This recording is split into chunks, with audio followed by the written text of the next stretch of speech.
Assalamualaikum warahmatullahi wabarakatuh.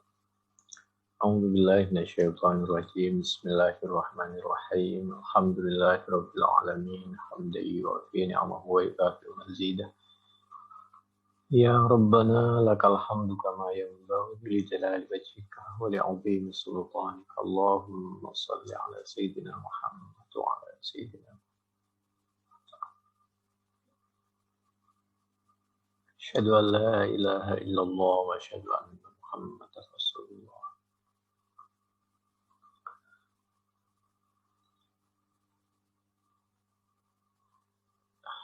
Hadis Bukhari nomor 5235. Haddatsana Utsman bin Abi Syaibah haddatsana Abdatu an Hisham bin Urwah an abihi an Zainab binti Ummi Salamah an Ummi Salamah an Nabiy sallallahu alaihi wa alihi wa ashabihi wasallam kana bahwasanya Nabi itu ada indah yaitu di sisinya Ummi Salamah. Karena itu ada siapa Nabi indah yaitu di sisinya Ummi Salamah. Wa fil baiti dan yaitu di dalam rumah mukhannas adapun seorang banci. Waktu Nabi di rumahnya Ummi Salamah ada seorang banci laki-laki. Faqala al-mukhannatsu maka berkata siapa orang yang banci tadi mukhannas li akhi Ummi Salamah kepada saudaranya Ummi Salamah yang bernama Abdullah bin Abi Umayyah.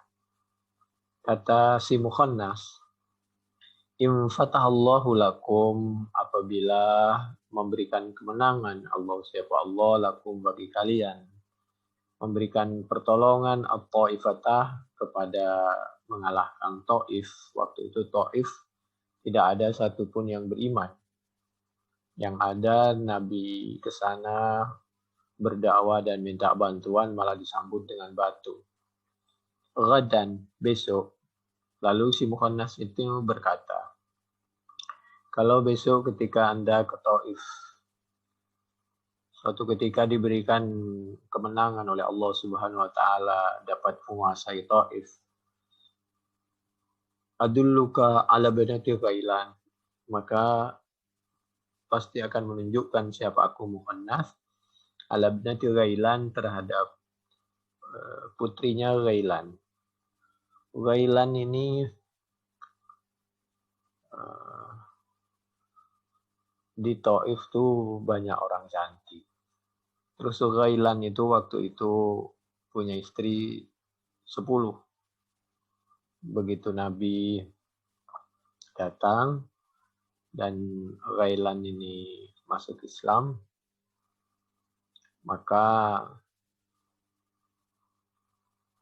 diperintahkan memilih 4. Kalau Nabi itu kekhususan Nabi. Keduanya tidak ada. Kalau ditolak tidak ada. Kasihan yang perempuan malah. Kalau Ghailan istrinya ditolak bisa cari laki yang lebih bagus dari Raja Ghailan. Kalau istrinya Nabi ditolak tinggal 4 misal, nggak ada laki-laki yang lebih bagus dari Nabi dunia akhirat. Kasihan. Dan masih banyak. Kalau istrinya Nabi itu dulu kan karena perjuangan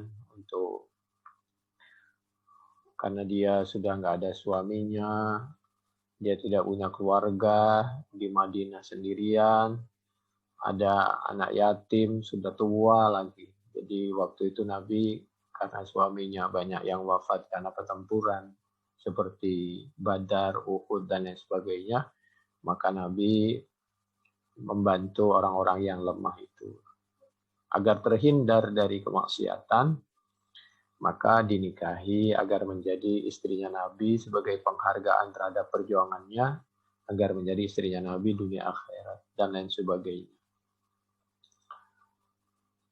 Fa'innaha maka sungguhnya ibnati Ghailan, kata mukhannas, tuqbalu bi arba'in wa tudbaru bi samanin.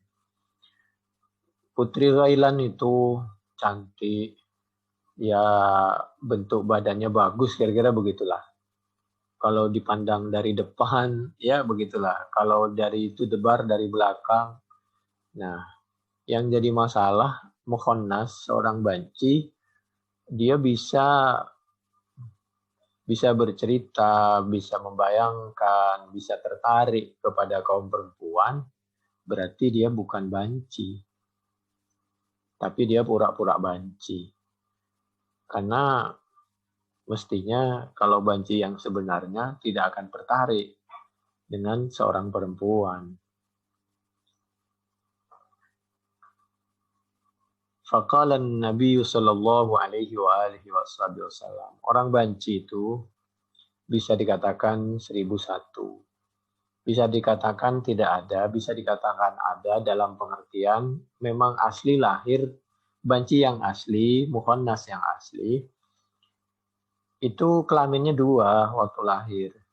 Nah, ketika kelaminnya 2, maka nanti ketika besar, mana yang lebih berfungsi?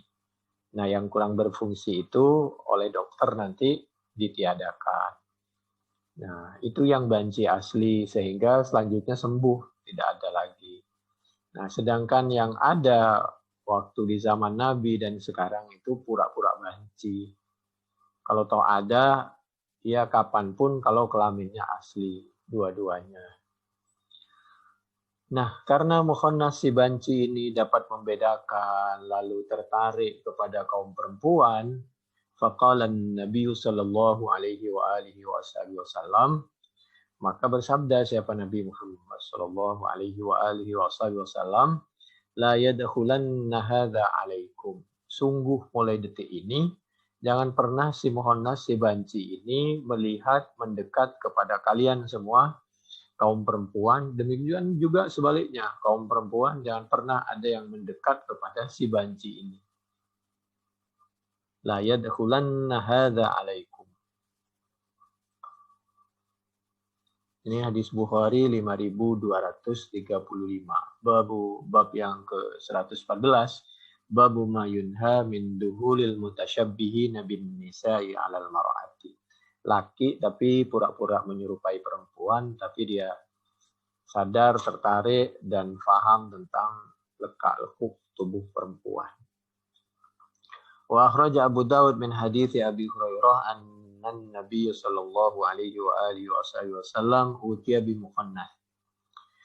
Qad khadaba yadayhi wa rijlayhi faqila ya Rasulullah inna hadha yatashabbaha bin nisa'.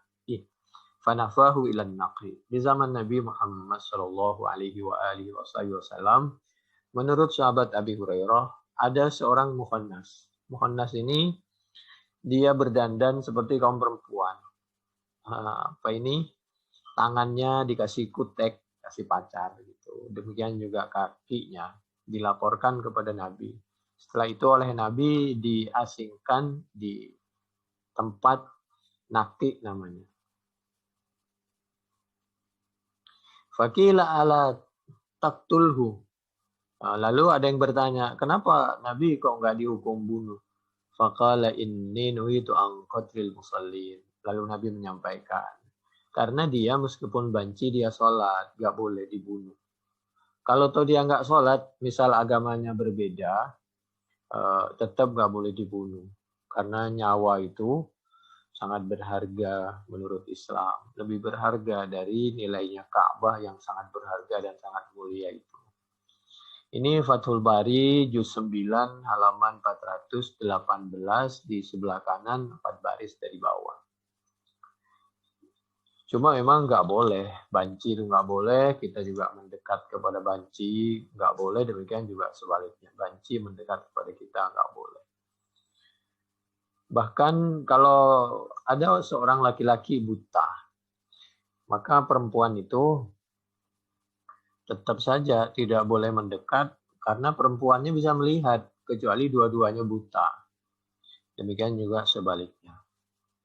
Wa ghailan huwa ibnu Salamah ibni Mu'tabah bimuhmalatin thumma musannatun sakilah thumma musannatun sakilatun thumma muwahhadatun ibnu Malik al-Thaqafi wa huwa alladhi aslama wa tahta imra'atahu ashru niswah fa'amarahu an-nabiy sallallahu alaihi wa alihi wasallam ay yakhtar arba'an wa kana min ru'asa'i Thaqifah.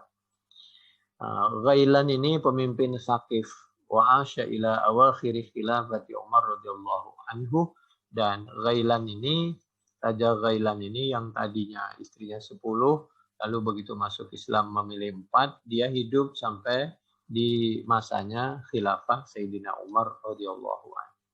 Penjelasan di Fathul Bari juz 9 halaman 419 di sebelah kiri di tengah. Kenapa Allah, Al-Quran dan As-Sunnah dan Nabi-Nya memberikan hukum tegas? Karena menutup saddud dzari'ah, menutup celah-celah terjadinya fitnah bagi si banci maupun si perempuan. Berikutnya Bukhari 5236. Dari Siti Aisyah radhiyallahu anha qalat ra'aitun nabiyya sallallahu alaihi wa alihi wasallam yasturuni biridaihi wa ana anzuru ila al-habasyati yal'abuna fil masjid. Dulu ada orang Habasyah semacam latihan perang-perangan gitu di pelataran masjid. Lalu sesekali Nabi membiarkan Siti Aisyah melihat orang latihan itu, karena supaya tahu tentang caranya bela diri dengan batasan-batasan tertentu. Hatta aku na'anallati as'am. Sampai aku bosan, baru Nabi mengajakku pulang.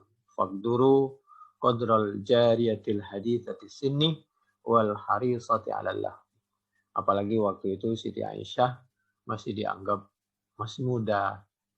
Jadi Nabi itu hukum itu dilaksanakan secara bertahap, termasuk di keluarga. Ya, sisa umur tentu kita semakin matang mendekatkan diri kepada Allah.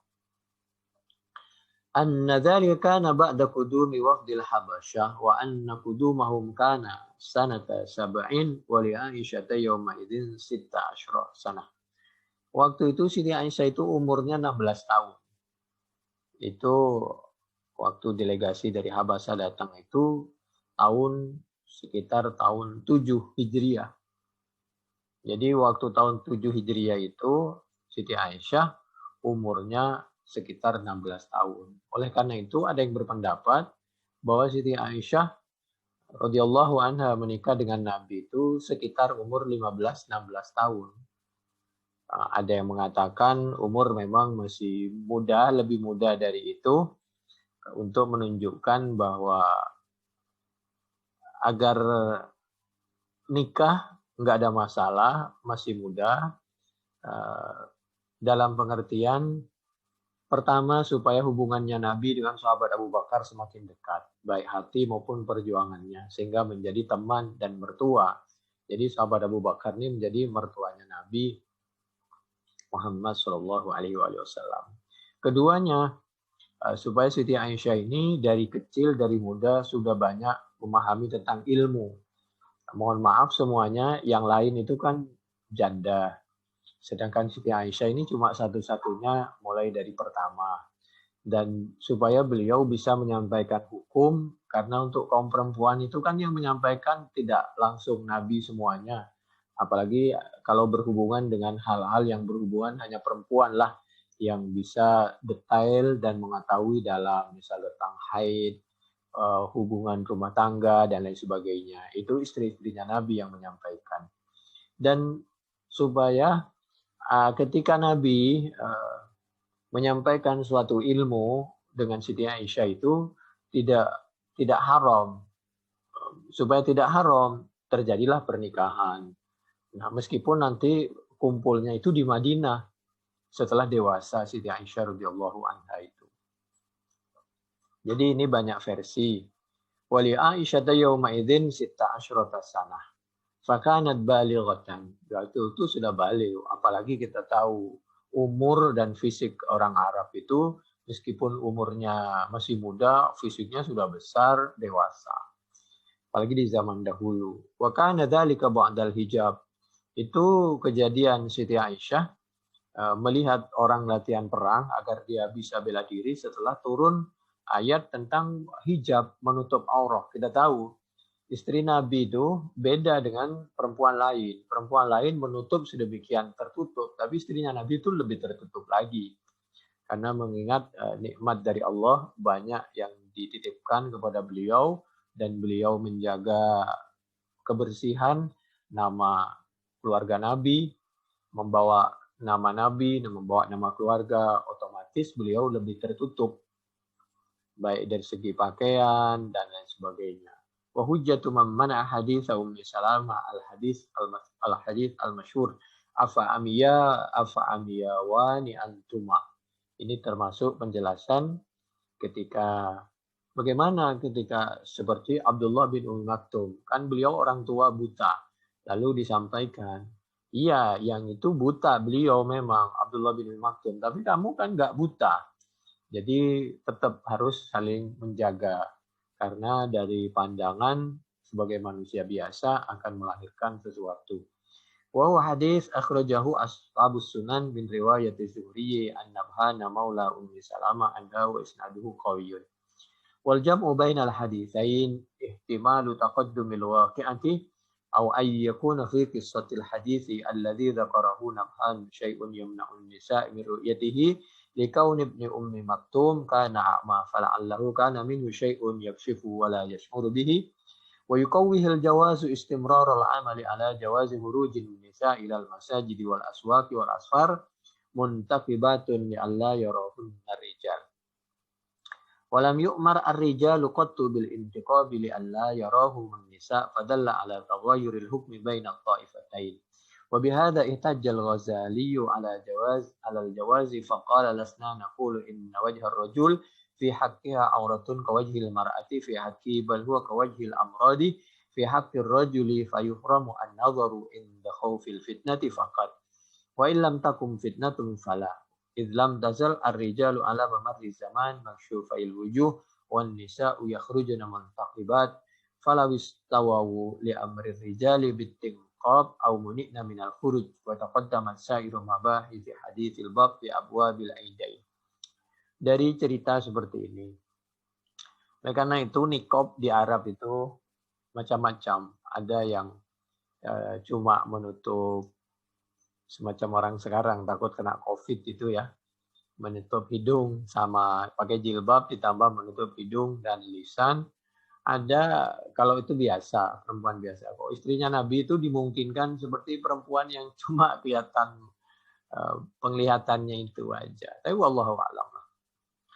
Sekarang berikutnya yaitu 116 bab khurujin nisa ila li hawaijihin. Lalu Bukhari 5237. Haddatsana Farwah ibnu Abil Mighra haddatsana Ali bin Mishar an Hisham an Abi an Aisyah qalat kharajat Saudatu bintu Zam'ah lailan far'aha Umar fa'arafaha faqala innaki wallahi ya Saudah ma takhfin alaina faraja'at ila Nabi sallallahu alaihi wa alihi wasallam fadzakara dzalika lahu wa huwa fi hujrati yata'ashsha wa inna fi yadihi la'arqan fa unzila alaihi farufi anhu wa huwa yaqul.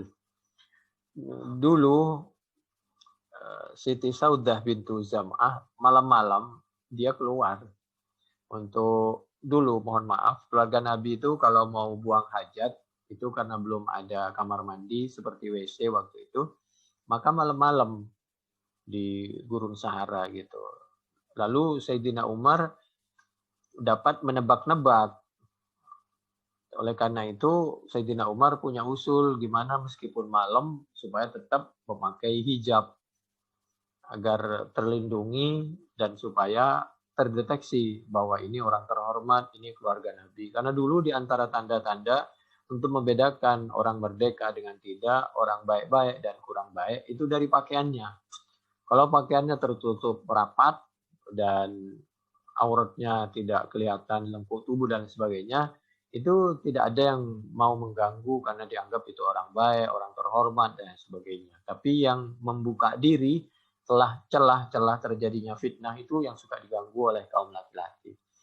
Berangkat dari kebiasaan seperti itu, lalu Sayyidina Umar menyarankan bagaimana kalau pakai pakaian yang betul-betul menutup. Innaki wallahi ya Sauda ma tahfina alaina. Faraja'at ila Nabi. Kemudian Siti Sauda bintu Zam'ah ini lapor kepada Nabi. Pada karat dalika lahu wa huwa fi hujrati yata'asya. Waktu itu Nabi dilaporin sore, sedang makan sore seperti Isya itu. Itu sore, bukan sore asar. Wa inna fi yadihi la'arqan. Kalau tengah malam itu malam, jam 12 lebih itu malam. Makanya sholat Isya itu sholat Isya, kalau Asya itu makan sore. Wa inna fi yadihi la'arqan. Waktu itu, waktu dilaporin Nabi sedang makan, yaitu makan tulang tapi ada dagingnya gitu loh. Kayak kata orang Jawa Timur itu balungan itu biasanya. Sop yang ada sop iga itu kan suka begitu. Fa'unzila alaihi farufi anhu yaqul. Kemudian Nabi menyampaikan, begini, Saudah, kamu itu kan keluar betul-betul darurat, mau buang hajat misal. Maka kalau betul-betul darurat, nggak apa-apa keluar kaum perempuan itu. Yang penting pakaiannya dan jaga diri dan tidak ikhtilat dan diyakinkan aman dan lain sebagainya. Ya, karena Siti Saudah itu menurut setelah mendapatkan masukan dari Sayyidina Umar, khawatir memang tidak boleh keluar. Qad adinallah lakinna an takhrujna li hawaijikunna. Allah mengizini, adina mengizini siapa Allah, lakunna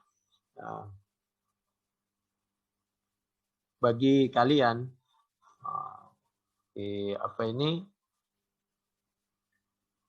kaum perempuan, an takhrujna li hawaijikunna.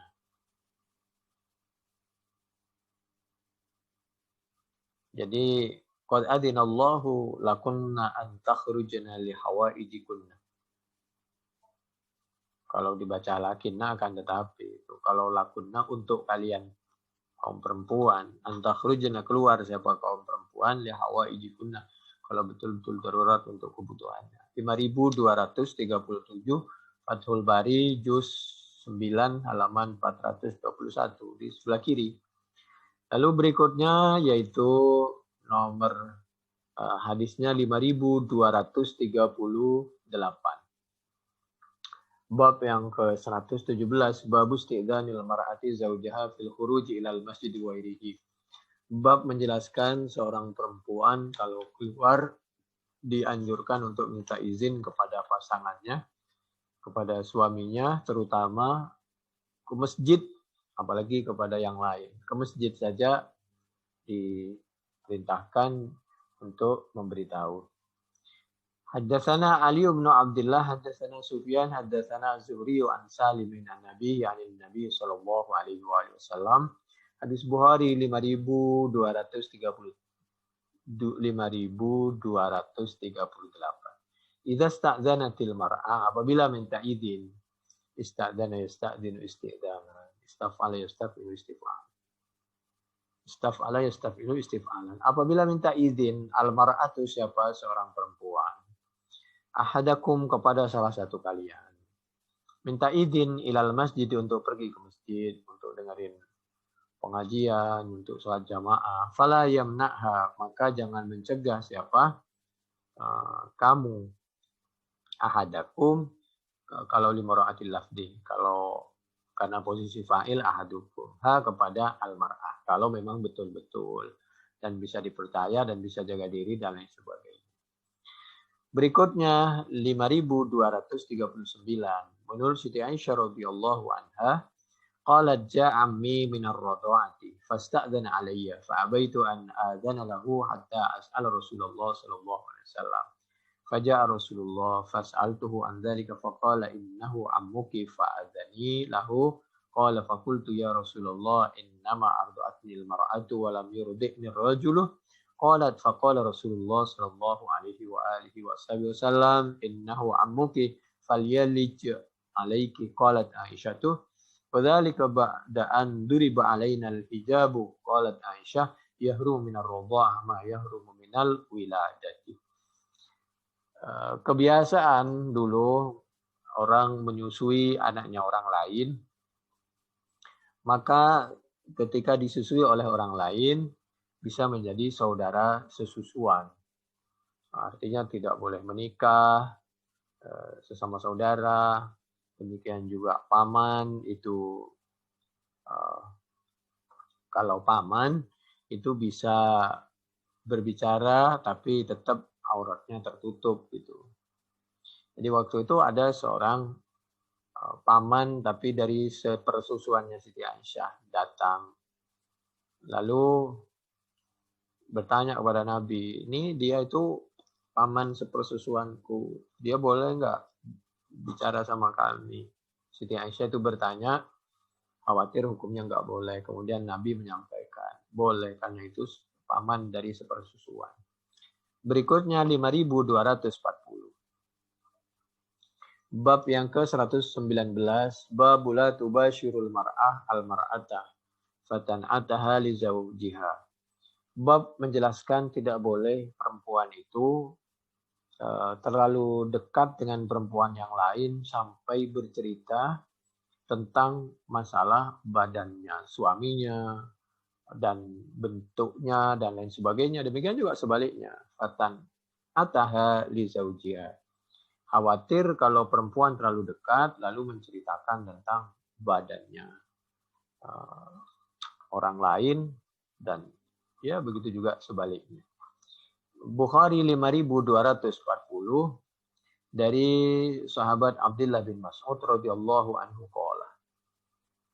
Qala an-nabiy sallallahu alaihi wa alihi wasallam la tubashirul mar'atu al-mar'ata fatan ataha li zawjiha ka'annahu yanzuru ilaiha.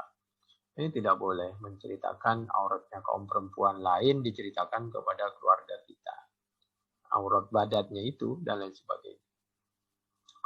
Hadis Bukhari 5240, 5241. Sami'tu Abdullah qala Nabi sallallahu alaihi wa alihi wasallam la tubashiril mar'atu al mar'ata fatana'ataha li zawjiha ka'annahu yanzuru ilaiha. Berikutnya bab yang ke-120, bab qaulir rajul la tufanna al-lailata ala nisa'i. Aku kepingin berkumpul dengan istriku di malam ini, tujuannya siapa tahu ditakdirkan oleh Allah hamil lalu melahirkan para pejuang semua. Ini wallahu alam tentang hadis seperti ini, karena memang ada terjadi beda pendapat. Apakah ini bentuk mukjizat atau hanya berbentuk keinginan atau sudah termasuk pelaksanaan. Kami tidak kepingin menilai bahwa hadis ini tidak benar. Kalau orang berani menilai, ya kalau kami tidak berani.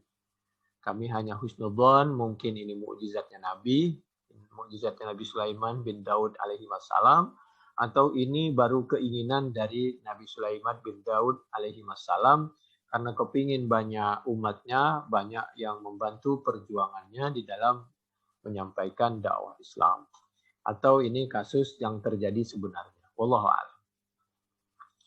Lebih baik kita ada etika tawadhu, kita serahkan kepada Allah Subhanahu wa taala. Menurut sahabat Abi Hurairah 5242, qala Sulaiman ibnu Daud alaihissalam, katanya Nabi Sulaiman bin Daud alaihissalam pernah menyampaikan, katanya, suatu ketika la atufannal lailata bi mi'ati imra'atin. Saya kepingin kumpul dengan istri saya 100 perempuan.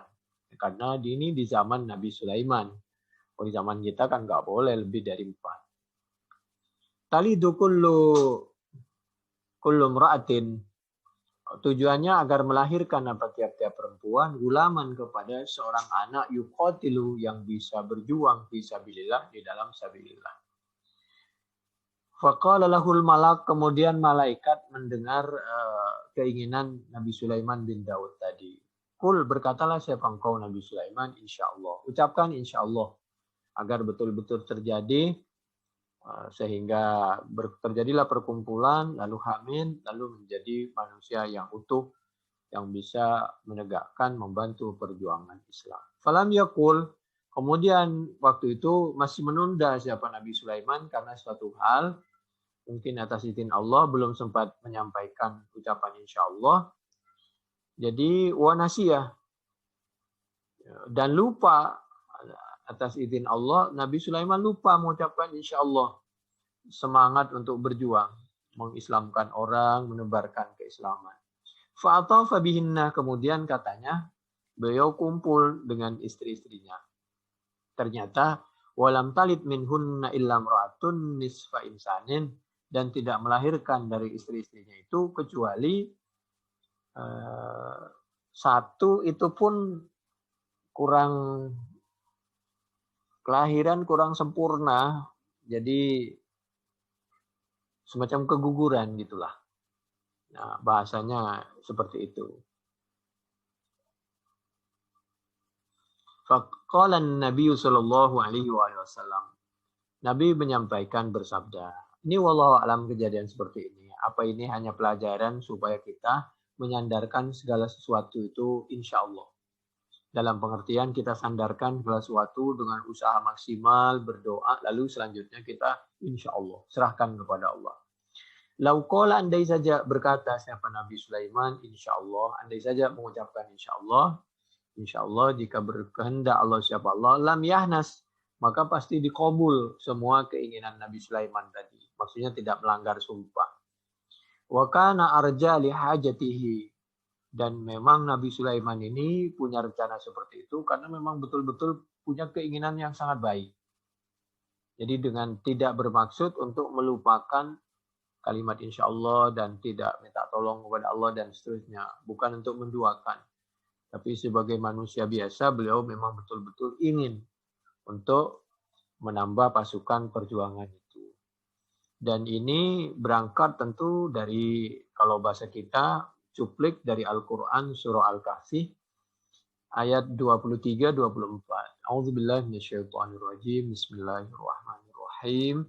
Wala taqulanna li syai'in inni fa'ilun dzalika ghadan illa ayyasha Allah wadhkur rabbaka idza nasit wa qul asa ayyahdiyani rabbi li aqraba min hadza rasyada. Andai saja, ini pelajaran. Kita juga tidak berani menilai Nabi Sulaiman itu tidak baik, sengaja lupa, tidak menyebut kalimat insya Allah, tidak berani. Karena seorang Nabi itu kan maksum. Beliau sudah berdoa dan berusaha segala sesuatunya itu atas bimbingan Allah. Dan kita juga husnudzon kepada sahabat Abi Hurairah dan kepada Imam Bukhari dan semuanya. Jangan sampai kita mengucapkan, memastikan sesuatu, saya besok pasti begini. Illa ayyasha Allah. Sampaikan, lakukan usaha dan doa, dan jangan lupa setelah itu serahkan kepada Allah. Illa ayyasha Allah. Insya Allah. Dan wadhkur rabbaka idza nasit, kalau sempat lupa, segera ingat kepada Allah. Segera berzikir, segera minta tolong kepada Allah. Karena segala sesuatu itu kalau menurut Allah mudah, pasti dimudahkan. Kalau menurut Allah masih belum, ya masih belum.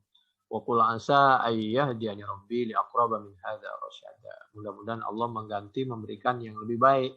Itu pelajaran kalau kita belum berhasil melakukan sesuatu, biasa aja. Kita hanya berusaha dan berdoa, itu tugas kita. Dan kita yakinkan pada diri kita, mudah-mudahan Allah memberikan yang lebih baik dari yang aku bayangkan, yang aku usahakan. Begitu. Lebih baik menurut Allah dari segala hal. Itu yang wa qul asa ayyahdiyani rabbi li aqraba min hadza rasyada. Demikian juga kalau kita gagal, ada sesuatu yang hilang, setelah kita berusaha dan berdoa, serahkan kepada Allah, yakinkan mudah-mudahan Allah memberikan sesuatu yang lebih baik menurut Allah dari yang hilang dari sisi kita. Berikutnya bab yang ke-121, babul la yatruk ahluhu lailan idza atala al-ghaibata makhafata ay yukhawwinahum aw yaltamisa asaratihim. Dianjurkan apabila kita bepergian jauh, lama atau jauh, maka kalau bisa jangan datang ke keluarga kita waktu malam-malam. Kecuali sebelumnya sudah memberitahu. Khawatir apa? Jadi ini teknis, boleh saja, hanya saja sesuatu yang perlu dihindari dari kedua belah pihak. Jangan sampai melahirkan fitnah. Kenapa dulu dianjurkan tidak malam-malam? Makhafata ayyukhawwinahum. Khawatir keluarga kita yang di rumah itu tidak seperti yang kita harapkan. Mohon maaf. Waktu itu seorang perempuan kalau malam-malam itu biasanya kalau suaminya nggak ada itu tidak berdandan dan lain sebagainya. Sehingga ketika suaminya tiba-tiba datang di malam hari, khawatir istrinya begitu dilihat tidak berdandan, baunya tidak nyaman. Lalu suaminya ada perasaan kurang nyaman, kurang suka, dan kurang sayang kepada istrinya. Ya salah dua-duanya. Kenapa tidak memberitahu kalau ini mau datang dari kepergian malam hari. Ini sebenarnya intinya bagaimana Al-Quran melalui sunnahnya Nabi mengajarkan agar jangan pernah membuka celah terjadinya fitnah, sesuatu yang kurang tenang di dalam rumah tangga, baik dari pihak laki atau perempuan, suami atau istri. Makhafata ayyukhawwinahum aw yaltamisa asaratihim, dan khawatir mencari-cari kekurangan dan kesalahan ya dari semua pihak. Oleh karena itu, tapi kalau seperti zaman sekarang kan sudah bisa memberitahu melalui WA dan lain sebagainya, itu hanya teknis. Intinya bagaimana cara membahagiakan dari pasangan masing-masing. Bukhari 5243, haddatsana Adam, haddatsana Syu'bah, haddatsana Muharibu ibnu Ditsar, qala sami'tu Jabir bin Abdullah radhiyallahu anhu qala kana Nabi sallallahu alaihi wasallam yakrahu ayyati ar-rajulu ahlahu. Turuk itu banyak artinya, di antaranya itu karena di waktu malam. Karena kalau datang itu kan pakai ngetok pintu, termasuk itu artinya turuk. Ada karena itu menghentakkan kaki ketika perjalanan. Karena itu banyak pengertiannya. Karena datang di waktu malam. Berikutnya 5244 dari sahabat Jabir bin Abdullah, qala Rasulullah sallallahu alaihi wasallam, idza atala ahadukum al-ghaibata fala yatruk ahlahu.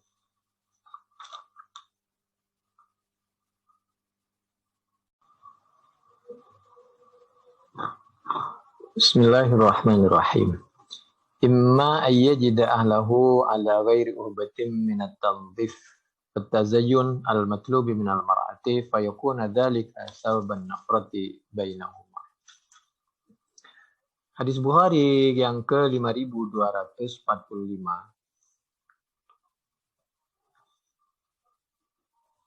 An Abdullah ibn Rawaha, sebelumnya ada kejadian. Ata imra'atahu lailan wa indaha imra'atun tamshutuha fadhannaha rajulan fa asyara ilaiha bisayfi falamma dzakara lin nabi sallallahu alaihi wasallam naha ayyatruqa rajulu ahlahu lailan.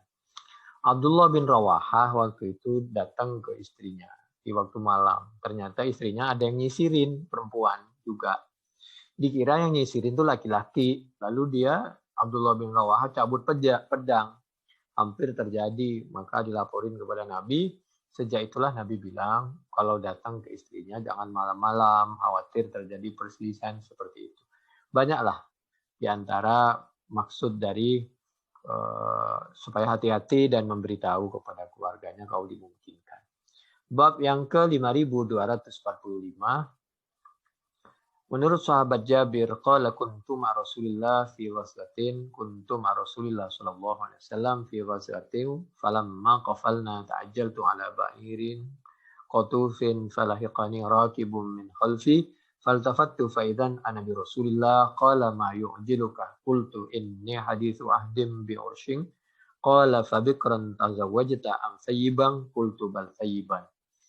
Suatu ketika aku bersama Rasulullah di suatu peperangan. Kemudian aku buru-buru pulang. Ternyata ontaku itu agak lambat. Akhirnya disusul oleh Nabi dari belakang. Kemudian ditanya, kenapa kamu buru-buru, sahabat Jabir? Sahabat Jabir menyampaikan kepada Nabi, mohon maaf Nabi, kami buru-buru karena kami kemanten baru nikah. Lalu ditanya, kamu nikah sama yang belum pernah nikah atau sama perempuan yang sudah pernah menikah? Dijawab, Sayyiban, perempuan sudah pernah nikah Nabi. Lalu ditanya oleh Nabi, kenapa kok enggak sama yang belum pernah nikah? Fahalla jariyatan tula'ibuha wa tula'ibuka. Agar kalau perempuan yang belum pernah nikah itu biasanya suka bercanda. Kamu bisa ngajak dia bercanda, dia suka ngajak kamu bercanda, dengan juga sebaliknya. Agar tidak terlalu serius, kira-kira begitu. Oh, qala falamma qadimna dhahabna linadkhula faqala amhilu hatta tadkhulu lailan. Ini ceritanya sebenarnya panjang. Saya menikah dengan orang yang sudah pernah menikah Nabi karena bapak saya wafat meninggalkan saudari-saudari kami yang masih banyak yang perlu dirawat karena masih kecil. Kalau menikah sama orang yang belum pernah menikah, khawatir tidak terbiasa merawat saudara-saudara kami yang ditinggal oleh ayah kami. Jadi silahkan mau menikah dengan yang sudah menikah atau yang belum pernah menikah, disesuaikan dengan keinginan beliau berdua tentu dan takdir dari Allah. Keridhaan beliau berdua. Falamma qadimna dhahabna linadkhula. Kemudian ketika kami mau mendekati sampai di rumah di kota Madinah, Nabi menyampaikan, kalau bisa jangan malam, amhilu hatta tadkhulu lailan ay isya'an. Likai tamtashital asya'isah wa tastahiddal muwiba, agar yang di rumah siap. Kalau sudah siap baru kita datang supaya tidak terjadi perselisihan. Ya wallahu a'lam. Yang penting intinya jangan sampai terjadi perselisihan. Bagaimana caranya, mau pulang sebelum malam atau dipulang waktu malam atau pulang pagi kalau memang sesuai dengan kesibukan, kebutuhan, pekerjaan dan sebagainya. Yang penting hindari sesuatu yang membuat rumah tangga kurang nyaman dan lain sebagainya. Qala haddatsani as-siqa annahu qala fi hadzal hadits al-kaisa ya Jabir. Mohon maaf, ini karena bahasa keluarga, bahasa hukum, hadis Bukhari 5245. Nabi menyampaikan kepada sahabat Jabir, mohon maaf sahabat Jabir, kalau kumpul itu niatnya harus mudah-mudahan Allah memberikan anak. Jadi tidak hanya sekedar kumpul itu yang dimaksud. Ini satu sisi. Ya wallahu a'lam, kalau hal itu bisa disesuaikan dan bisa dimusyawarahkan dengan pasangannya, apa sudah cukup punya anak, apa belum punya anak, atau punya anak berapa dan lain sebagainya. Demikian juga disesuaikan dengan kesehatan dan keselamatan kedua pasangan. 5246 demikian juga dari sahabat Jabir bin Abdullah radhiyallahu anhuma annan Nabi sallallahu alaihi wasallam qala idza dakhalta lailan fala tadkhul ala ahlika hatta tastahiddal maghibatu wa tamtashita asy-sya'isatu qala Rasulullah sallallahu alaihi wa alihi wasallam fa alayka bil kaisi al kaisi tabahu Abdullah an Wahb an Jabir an Nabi sallallahu alaihi wasallam fil kaisi ay utlubul walada wal tamisuhu fa innahu thamratul qulubi wa qurratul a'yun wa iyyakum wal akhirah. Demikian juga 5247 sama aja. Lalu di 5248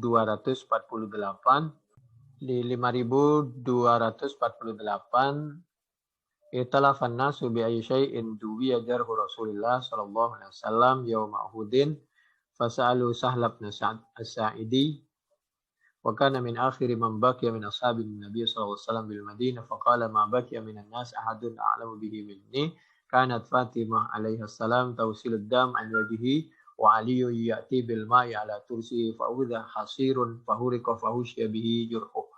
Jadi laki perempuan boleh beraktivitas di luar kalau betul-betul darurat dan sangat dibutuhkan. Contohnya Siti Fatimah waktu perang Uhud itu bagian beliau sebagai dokter membersihkan luka dari wajahnya Nabi. Sedangkan Sayyidina Ali bagian mengambil air. Waktu dibersihkan itu luka Nabi tidak berhenti darahnya karena ditimpuk oleh orang kafir. Maka setelah Siti Aisyah membakar itu semacam tikar, karena tikar dulu semacam dari dedaunan. Lalu begitu dibakar, arangnya itu, debunya itu ditempelin di lukanya, maka alhamdulillah itu lukanya, darahnya itu mampet, tidak keluar lagi. 5.248. 5.249 ini dari sahabat Ibn Abbas, syahid tamar Rasulillah, sa'alahu rajulun syahid tamar Rasulillah al-aida ad-duhan aw fitran, qala na'am walaula makani minhu ma syahidtuhu ya'ni min siwarihi, qala kharaja Rasulullah fa shalla thumma khataba wa lam yadhkur adhanan wala iqamatan thumma atan nisaa fa wa'adahunna wa dzakkarahunna wa amarahunna bisadaqati fara'aituhunna yahwina ila adanihinna wa hulukihinna yadfa'na ila Bilal thumma irtafa'a huwa wa Bilal ila baiti. Nabi menganjurkan kepada semuanya termasuk kaum perempuan diperkenankan mendengarkan nasihat, ikut pengajiannya Nabi, termasuk khutbahnya Nabi waktu Idul Fitri, Idul Adha, dan Nabi menyampaikan kepada yang kaum ibu, karena waktu di belakang khawatir nggak mendengarkan isi khutbah Nabi, Nabi menyampaikan kembali bahwa isi khutbahnya waktu itu diantaranya kalau ada kemungkinan boleh bersodakoh, rajin-rajin bersodakoh demi untuk bekal di akhirat. Lalu banyak kaum perempuan waktu itu bersodakoh diantaranya dengan bentuk uang, ada juga diantaranya dengan cincin, ada dengan kalung. 5.249. Yang terakhir 5.250 dari Siti Aisyah, qalat atabani Abu Bakrin wa ja'ala yat'ununi biyadihi fi khasirati fala yamna'uni min at-taharruk illa makan Rasulillah sallallahu alaihi wasallam wa ra'suhu ala fakhidi. Ini menunjukkan bagaimana rumah tangga Nabi luar biasa. Nabi itu pernah tidur di pahanya Siti Aisyah, dan waktu itu sempat begitu bangun tidak ada air, lalu setelah itu turunlah ayat tentang tayamum, solusi bagi orang yang di perjalanan tidak menemukan air dan lain sebagainya. Demikian, mudah-mudahan bermanfaat. Subhanakallahumma bihamdik, nasyhadu an la ilaha illa anta, nastaghfiruka wa natubu ilaik. Assalamualaikum warahmatullahi wabarakatuh.